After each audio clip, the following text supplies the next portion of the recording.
We first came out here because I moved out here for my job, and when we were thinking about coming out here and looking at coming out here, we started looking at a lot of churches, watching them on Sunday, and then even when we got out here, we were visiting churches. And so when we first came to True Hope, uh, we came to service, and I mean, a lot of my understanding of the Bible, of course, came from my parents and my dad, and just everything that he's taught me. And so when I was hearing Matt preach, I was like literally hearing, words come out of my dad's mouth about the Bible, and also, what I've read and learned in my life.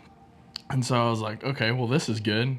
It's a good part. And then after the service, we weren't even allowed to get out of the building fast enough before Matt ran down and talked to us.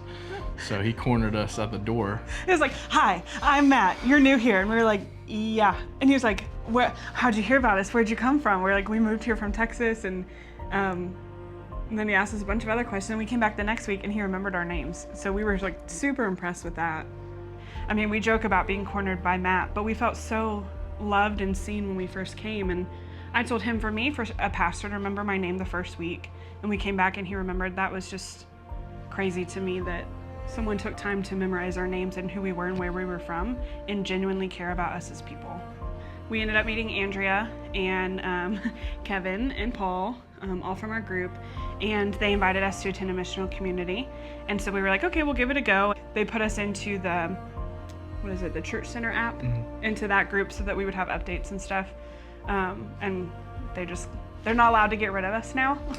We haven't gone anywhere since. Before, it was easy because, we were in a city where both my parents were, and both her parents were, and her brothers. And so it was, if something major happened, it was pretty easy. Somebody help us out.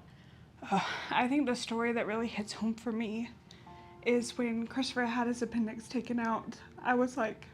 I felt very alone because our family's not here. My parents and my siblings are, our best friends, and sitting in the hospital by myself was really hard. It's like 10:30 at night and he's like, "I'm dying." And I'm like, "What are you talking about?" And he's like, "I'm dying." And I was like, "Surely not." And I get home, and he's telling me he's in a whole bunch of pain, and so we take him to the hospital. And so I'm sitting in the hospital by myself, and I get a text from Serena Wong, and she's like, "Hey, what room number are you in?"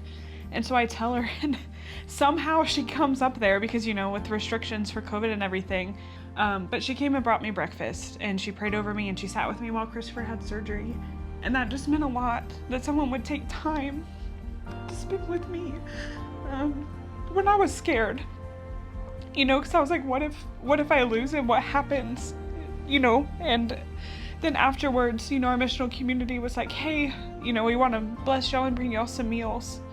Community has brought us, with being in the missional community, is people to just come alongside us, it's not the end of days of surgery that I got, but it's still, something could happen and it's unexpected, and we don't have family members to come make sure we're okay, type of deal. So I think that was a good thing for Ashley, because she's more of the, while I'm sure I need emotional support too, but she's the one that definitely needs the encouragement, and like somebody to just sit there and be like, "It's gonna be okay." It's not, doctors do things like this every day. So stuff like that. We can't do life alone. I can't imagine what it would have been like for this last year that we've been, in Idaho, being completely isolated by myself. Like even things just as simple as like taking my dog to a park and people are like, "Hey, we're gonna come hang out with you and play fetch with your dog." That's fun. And being able to do like potlucks with each other, and just, "Hey, I was in the neighborhood, I'm coming over." Like, "Yes, please come over." I just think community is so important because you can't do life alone, and there are so many times that you need a support system.